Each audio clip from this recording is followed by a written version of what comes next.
avanzadas las investigaciones por irregularidades en el Departamento de Salud, pero los federales podrán tocar la puerta pronto de exfuncionarios y funcionarios de la agencia. Hoy llega el secretario del Departamento de Salud para contestar esta pregunta. Además, hablando de secretarios, el de Hacienda está obligado a acudir a la vista por desacato, esto por no entregar a tiempo documentos relacionados al licenciado Antonio Sagardía. Pero esto debió haber escalado a este nivel. Jorge Corbett lo dice hoy, lo que nadie te dice. Bueno, y llegan a nuestros estudios algunos de los rectores que fueron destituidos. Esto, aseguran, bajo presión y en un ambiente hostil que se vive en la Universidad de Puerto Rico. El equipo está listo y comenzamos a jugar pelota dura.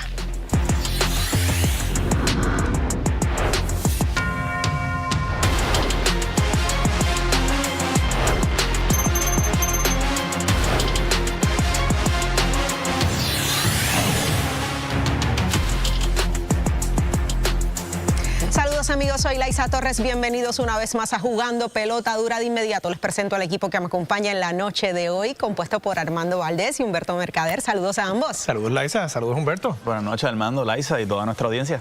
Bueno, el tema que tenemos que tocar y con el que vamos a empezar en la Universidad de Puerto Rico, nuestra Universidad de Puerto Rico. Crecen las tensiones en los recintos, 5 rectores destituidos y hay aires de huelga. Vamos a ver el reportaje que ha preparado Margarita Ponte.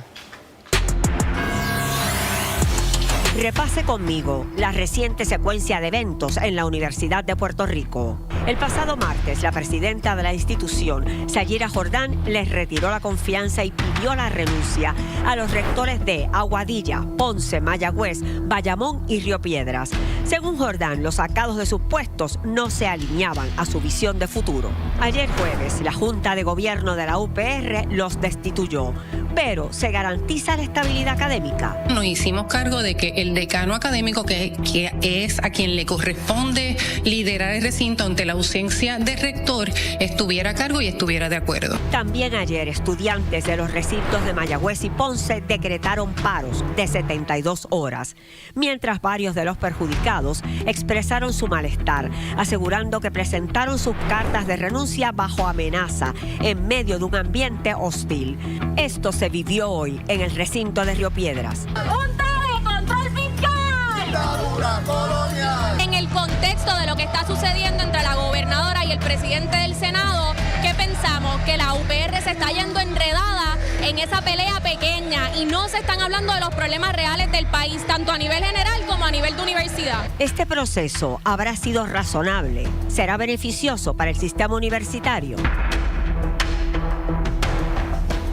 Bueno, y aquí tenemos a los 5 rectores destituidos: Río Piedras, Mayagüez, Ponce, Bayamón y Aguadilla. Y con nosotros se encuentran 2 de ellos, el doctor Agustín Rullán, ex rector del recinto de Mayagüez, y el doctor Miguel Vélez de Bayamón. Gracias a ambos por estar acá. Muchas gracias por la invitación. Bueno, ¿recibieron presión?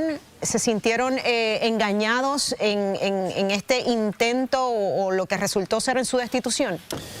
Bueno, yo le tengo que decir que yo tenía fe que sí, que podíamos trabajar con la doctora Jordán.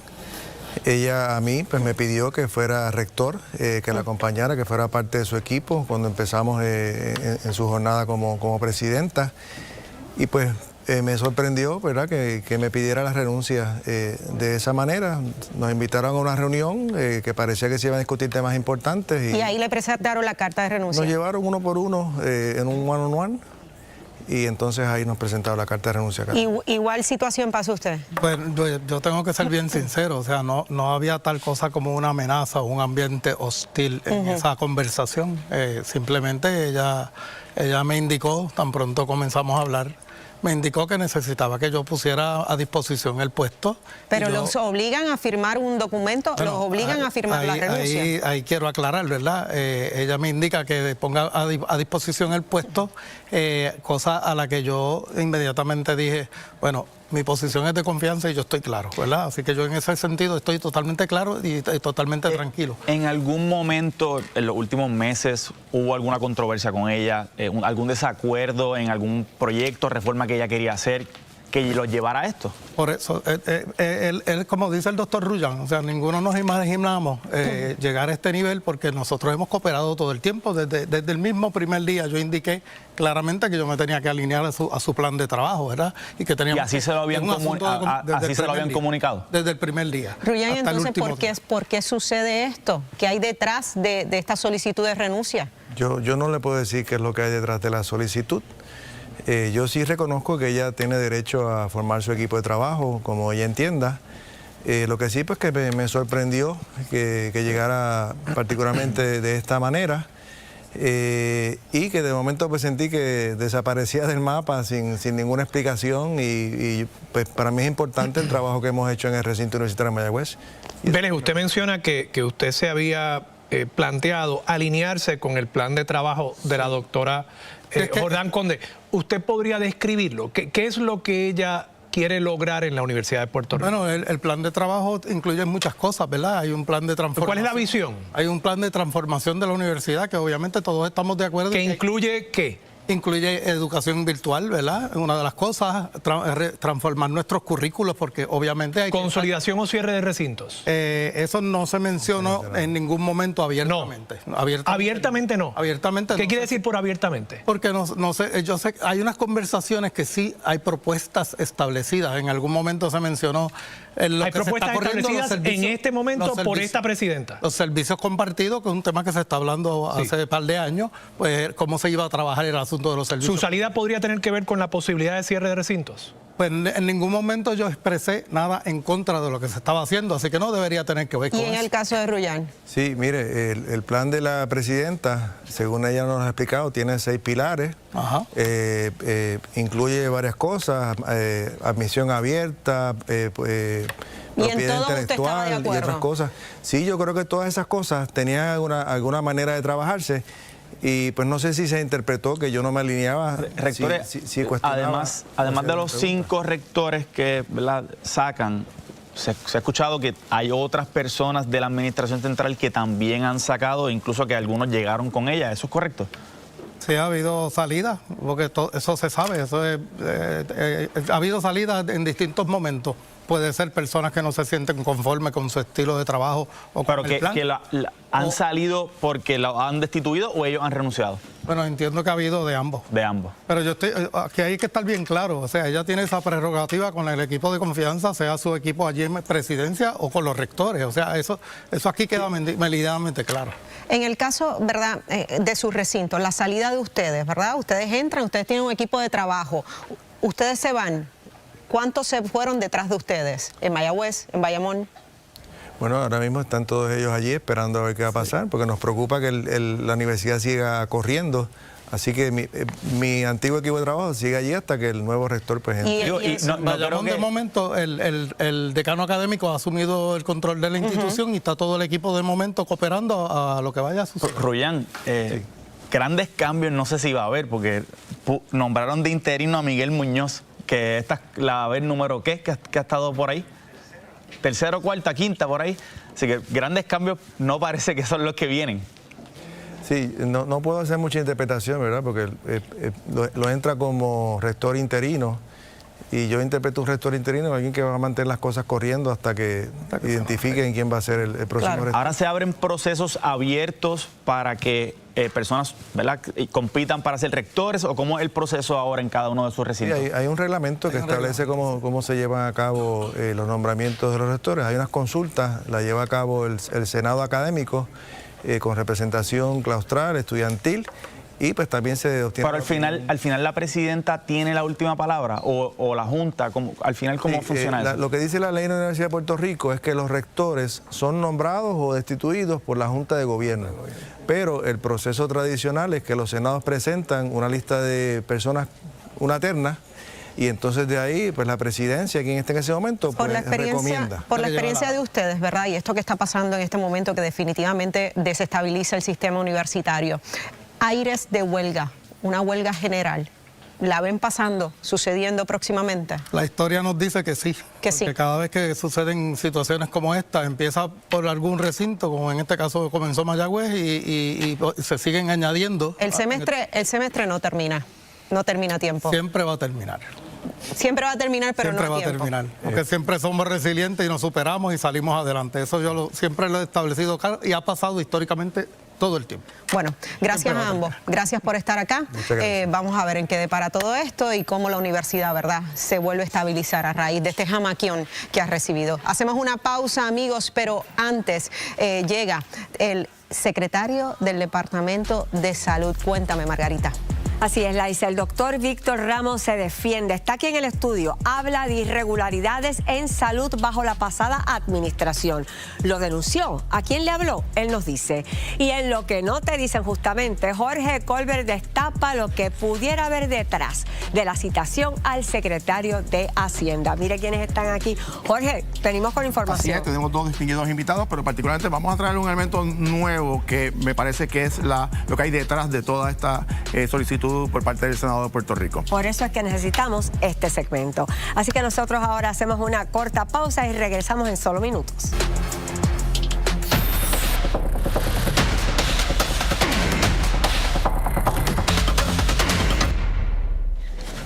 Amigos, citado a una vista por desacato el secretario de Hacienda el próximo 9 de abril. Pero lo que no te dicen de todo este proceso, te lo dice Jorge Colbert. Adelante, Jorge.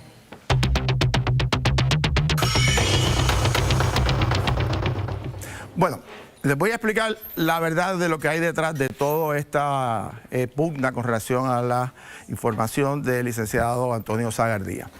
Esto es un reclamo de documentos del Senado de Puerto Rico. Y de entrada tengo que decirle lo siguiente. Ni es cierto que el presidente del Senado está pidiendo las planillas de contribución sobre ingresos, como tampoco es cierto que el día 9 de abril, cuando llegue el secretario de Hacienda, lo van a meter preso.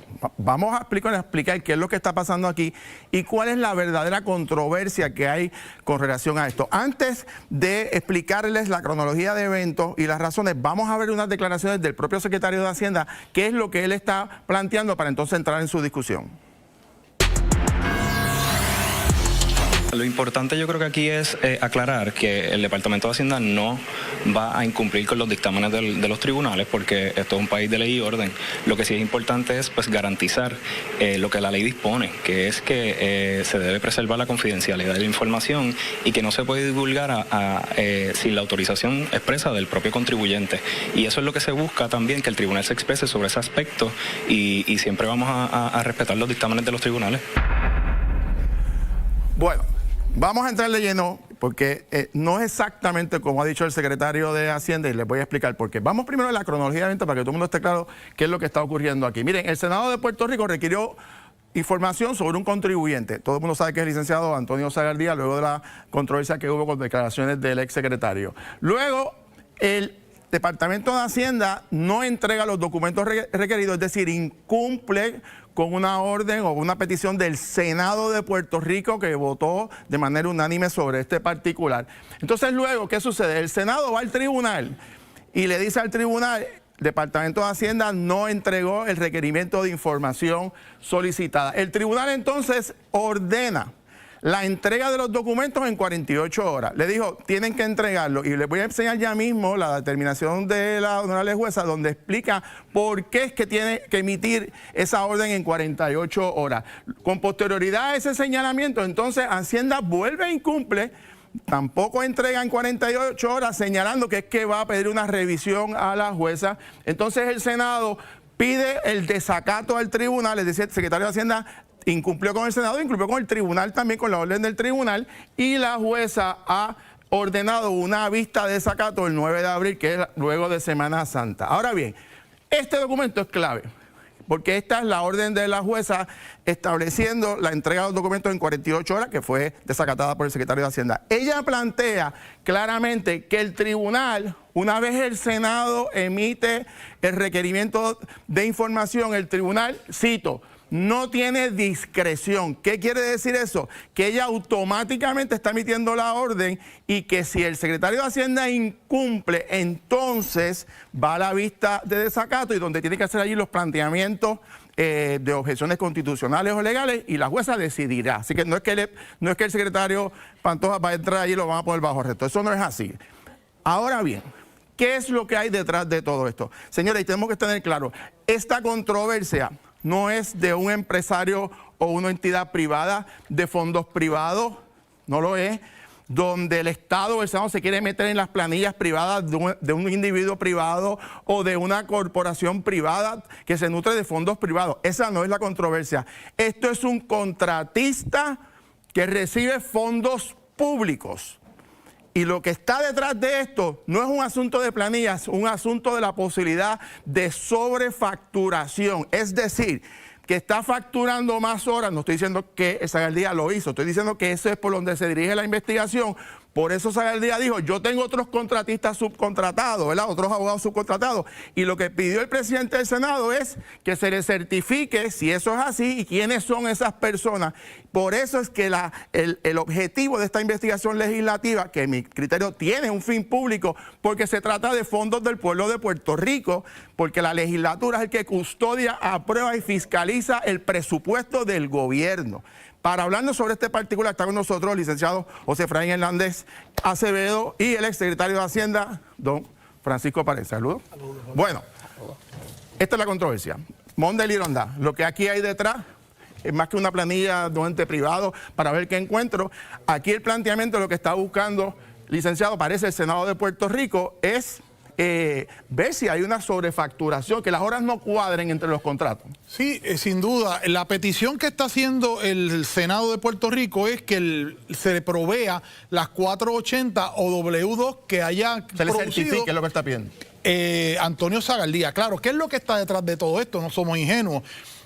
Corroborar que el licenciado Zagaldía tiene contratistas, abogados que trabajan en su bufete y saber cuáles son las 480 que le emitió a esos abogados que trabajan en su bufete o que él ha subcontratado. Y si él dice perfecto derecho, pero para tú poder subcontratar en el gobierno, tiene que en el contrato estar autorizado a subcontratar. ¿Correcto? Claro, o a menos que haya contratado a nombre de un bufete, una corporación que se da por sentado de que tiene más de un abogado. Claro. O esta es la posibilidad, claro, que haya más de un abogado en ese bufete. Y así se determinaría. Claro. Secretario, ¿cuál es la objeción del secretario Pantoja? Porque todos conocemos, lo respetamos mucho y siempre ha sido muy diligente en las veces que lo hemos llamado. Pero menos hoy que no estuvo disponible. Pero le pregunto, ¿cuál es el impedimento de entregar los documentos? ¿Qué dudas tiene o qué es lo que él quiere? ¿Que el tribunal los ordene? Bueno, los récords contributivos en el Departamento de Hacienda están cubiertos por el derecho a la intimidad del contribuyente.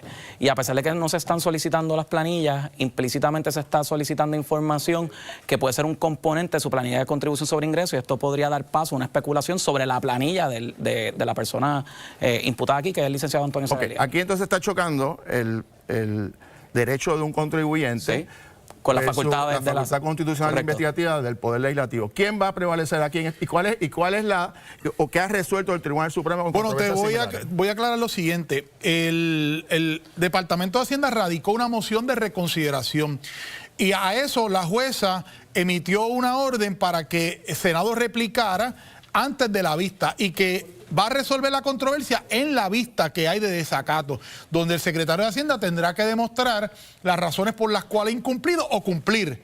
Porque si cumple, pues ya no hay vista de desacato, se da por cumplida la orden. Y básicamente en esa moción de reconsideración que los abogados del Departamento de Justicia hacen a favor del Departamento de Hacienda es sobre la confidencialidad. Ahora bien, yo pienso que quienes pueden plantear ese derecho a la confidencialidad, que lo hay, además que hay una carta de derechos del contribuyente que está bien grande ahí en el vestíbulo del Departamento de Hacienda, son esos abogados o contratistas que trabajaron bajo el bufete o con el bufete del licenciado Zagaldía. Que no han levantado esa... bueno, que hasta ahora no. Pero la experiencia de ustedes, o sea, ¿cuál va a ser? Porque ya el Tribunal Supremo ha hablado sobre este particular y hay unos procedimientos, hay una notificación previa, tiene que haber una pertinencia, tiene que haber una resolución del Senado. O sea, al final del camino, ¿qué va a pasar aquí? Yo no me atrevería a especular con lo que vaya a pasar. Pueden haber tres escenarios: que lo obliguen a entregar la información o que lo obliguen a entregar la información con condiciones a la Asamblea Legislativa de cómo pueden divulgar y hasta qué alcance pueden utilizar el manejo público de esa información que se está proveyendo, o en la alternativa también de alguna manera pedirle al Senado que trate de agotar cualquier otro remedio para obtener una información que sea un facsímil razonable a ese propósito legislativo por lo cual ellos están solicitando esa información, y de agotarlo y no poder lograr ese propósito propósito legislativo, entonces poder acceder a esa información. ¿Qué va a pasar aquí? Bueno, yo pienso, fíjate, el secretario me decía antes fuera de cámara de que podría haber un planteamiento de que al divulgar esa información podría de manera tangencial afectar algún derecho del licenciado Sagardía como contribuyente. ¿Y si se hace en sesión ejecutiva? Eso pudiese ser una alternativa del tribunal. Y otra pregunta, ¿por qué hay una vara distinta cuando se pidieron las planillas de la ex representante Nogales?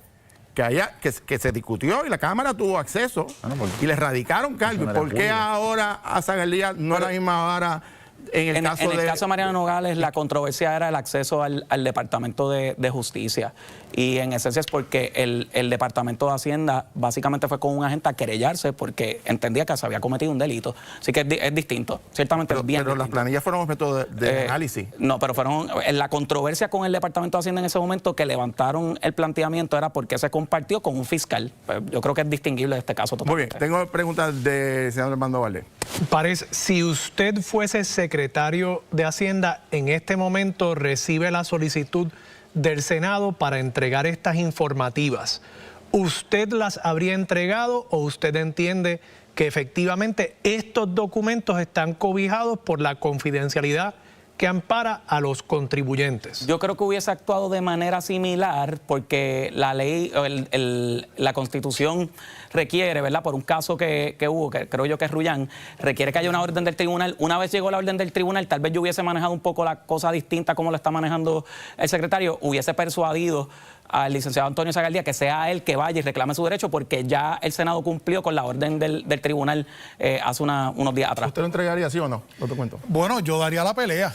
Yo daría la pelea si soy el secretario para no entregarlo y que el tribunal determine. Pero, o sea, quiere decir entonces que bajo esa teoría, entonces la legislatura jamás puede investigar fraudes contributivos, sobre facturación con fondos públicos. O sea, no tendría la potestad para investigar. Me parece que, ¿verdad? Digo, traigo la interrogante porque entonces estaría limitando un poder de una rama constitucional. Esa es la interrogante aquí. Sí, no, porque va a ser un precedente. Entonces nadie tiene que someterse a la legislatura. Yo creo que la controversia aquí va a ser, yo entiendo aquí que él no puede levantar un derecho a la intimidad o confidencialidad sobre unas 480 de unos terceros, si es que existen.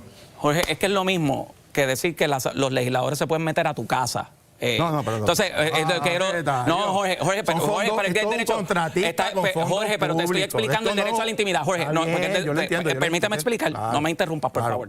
Hay un derecho a la intimidad que es casi el equivalente que se pueda meter en tu casa. ¿Hasta qué punto se puede meter en tu casa? Hay una sospecha ahí, y cuál es el propósito legislativo, y yo creo que eso todo debe quedar plasmado en el tribunal. No creo que sea la cosa tan simple, ¿verdad? Como se trata de yo creo que... Y puedo entender las posiciones de tanto del Senado como del... Pero que yo creo que el secretario tiene que dar la lucha y que sea el tribunal que el tribunal resuelva. Decir, toma, aquí Vamos está. a ver si el uso de fondos públicos está limitado y si la legislatura no puede entrar a saber cómo se gasta el dinero del pueblo de Puerto Rico. La jueza decidirá la semana de arriba. Gracias, ambos, por estar con nosotros. A ustedes por la oportunidad. Pasamos con Laisa.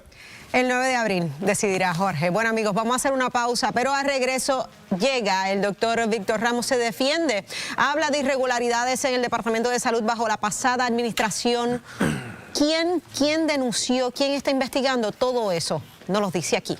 Bueno, y semana llena de controversias en el gobierno. ¿Cómo reaccionará nuestro panel político? En solo minutos ellos se unen al debate. Bueno, bajo la lupa está el Departamento de Salud. Aparentemente hay investigaciones sumamente adelantadas por parte de agencias estatales y federales. Con nosotros está el doctor Víctor Ramos, secretario de la agencia. Saludos, doctor, y gracias por estar acá. Gracias por la invitación. Sabemos que todo esto surge a raíz de la declaración jurada que hizo el exsecretario de Salud. No. Las investigaciones, no surgen de eso, pero sí las reacciones de parte y parte. Ayer tuvimos al exsecretario de Salud, el doctor Carlos Mellado, y él dijo que los federales no lo habían contactado. ¿Hay una investigación federal en estos momentos por manejos o irregularidades bajo la pasada administración? Hay agencias estatales y federales haciendo investigaciones en salud, preguntando de subastas de personas específicas que se hicieron estas cosas o no. Se le ha dado todos los documentos que han pedido, se le ha dado todas las contestaciones. ¿Qué subastas? Que han requerido. Distintas subastas, la mayoría en Medicaid, pero también otras subastas de salud que no son de Medicaid. ¿Bajo Carlos Mellado? Bajo Carlos Mellado. ¿Qué otras figuras o personas pudiesen estar investigando los federales del Departamento de Salud? Han preguntado sobre varias personas que ocupaban puestos de liderato en salud, no solo el secretario, y también en los expedientes de distintas subastas, tanto en Medicaid como en salud, y se le han entregado todas. Secretario, la subasta que eventualmente se llevó Intervoice, ¿es una de las subastas sobre las cuales han pedido información? No. ¿Y usted entiende que la intervención de Domenech y McClintock en esa subasta en particular fue correcta?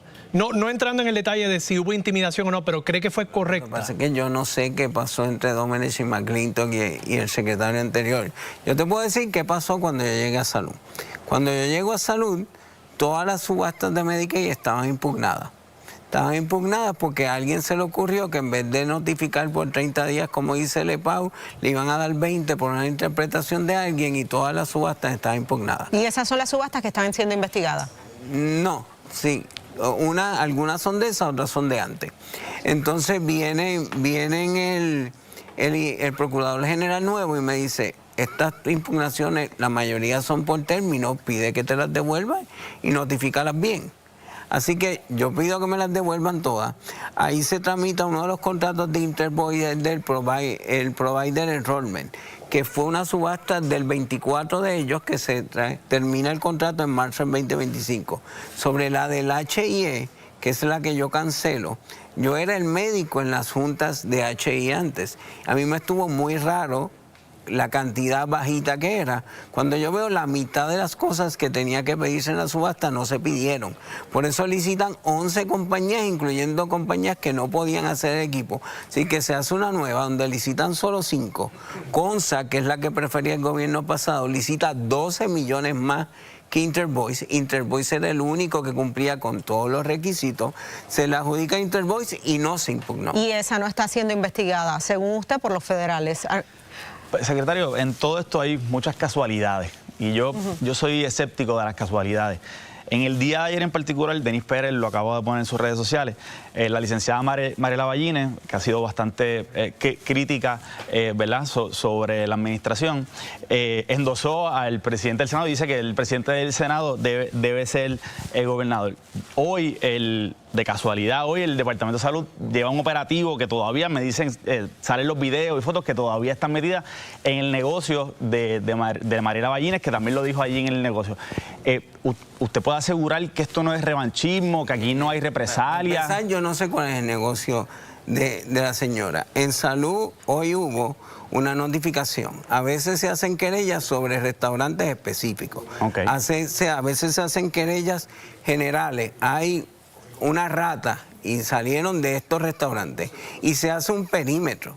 Y se fue a varios restaurantes de esta área, y sencillamente después me darán el informe de lo que hallaron en varios restaurantes de esa área. Yo no sé de qué restaurante específico me estás hablando, pero la realidad es que se hizo una querella de unas ratas que salían y que debían ser de unos restaurantes, y se hace un radio y dentro de esa área donde se notifican las ratas, y se van a los restaurantes que están alrededor de esa área que hubo la querella. Secretario, regresando al tema de las investigaciones federales, ¿hay un gran jurado sesionando en estos momentos sobre el particular? No que a mí me conste, y a mí no me han citado un gran jurado.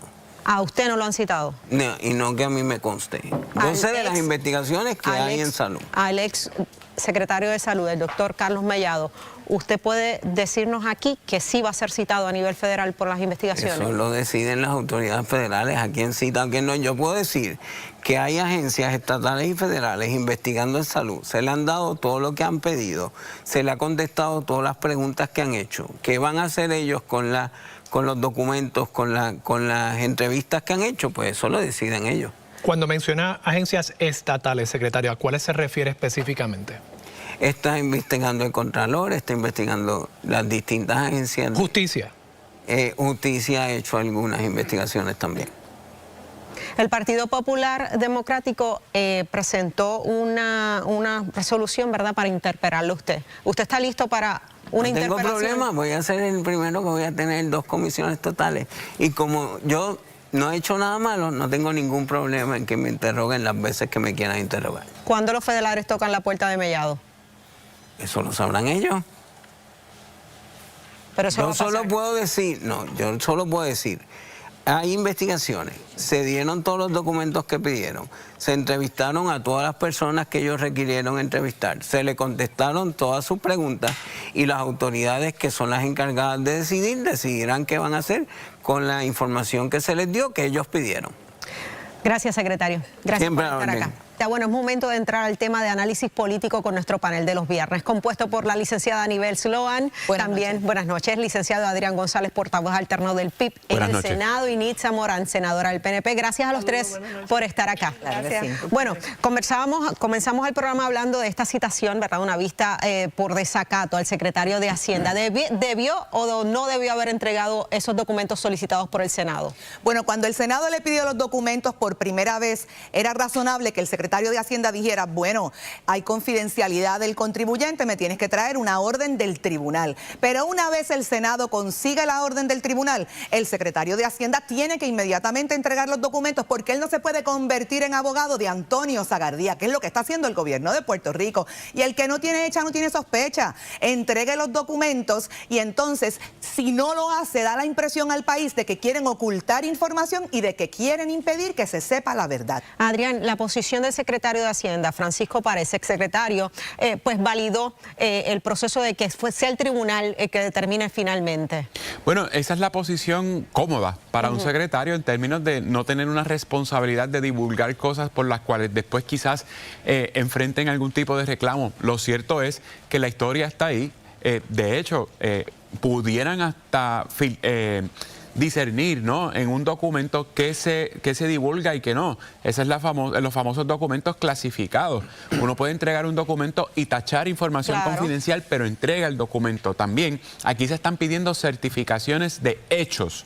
Y eso es bien importante distinguirlo en este tema. Una cosa es el documento, una cosa es la información y una cosa es certificar lo que un contribuyente hizo o no hizo, como por ejemplo una certificación de erradicación de planillas de 5 años. Eso es una certificación que se emite, la agencia de que se erradicó la planilla, pero no el contenido. ¿Qué es lo que busca el Senado con esta solicitud? ¿Y usted piensa que es una especie de cacería o una especie de represalia contra el licenciado Zagardía? No, yo creo que es transparencia. Transparencia. Más bien es transparencia una vez que nosotros adquirimos esos documentos, como ha pasado en otras vistas públicas, no necesariamente esta, la transparencia gubernamental, en dónde están los contratos y si hay algo que señalar, ¿verdad?, y adjudicar, ya lo veremos una vez que en 48 horas tengamos esos documentos. Transparencia nada más. Pero el hacer esta solicitud deja claro que hay una sospecha de algo en particular. ¿Qué exactamente es la sospecha que hay? Cuando se hace requerimiento en muchas ocasiones, y lo sabe cualquier abogado, es porque ya nosotros más o menos sabemos por dónde es que va la cosa o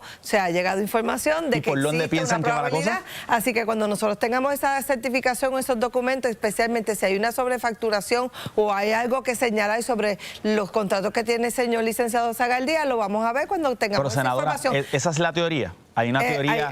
Bueno, por eso es que se está haciendo el requerimiento. O sea, pero usted dice que ustedes saben por dónde están pescando. Y lo sabe él, y acaba de mencionar sobrefacturación. Y él también. Usted está planteando que el licenciado Zagardía ha sobrefacturado a clientes públicamente no nos consta a nosotros en el Senado de Puerto Rico, pero sí el presidente ha sido bien enfático en esto, en que le ha llegado información al Senado de Puerto Rico y por lo tanto se ha solicitado esta documentación. ¿Qué es lo que podemos ver allí? Es cómo se ha facturado, ¿verdad?, de los contratos que tiene el señor Zagardía, que ya ha hecho público, que él ha enviado, ¿verdad?, a otros licenciados a atender estos casos. Veremos a ver si finalmente fue así, cómo se facturó, quiénes atendieron, si fue él y cómo se dieron las W2 y toda la certificación de Hacienda.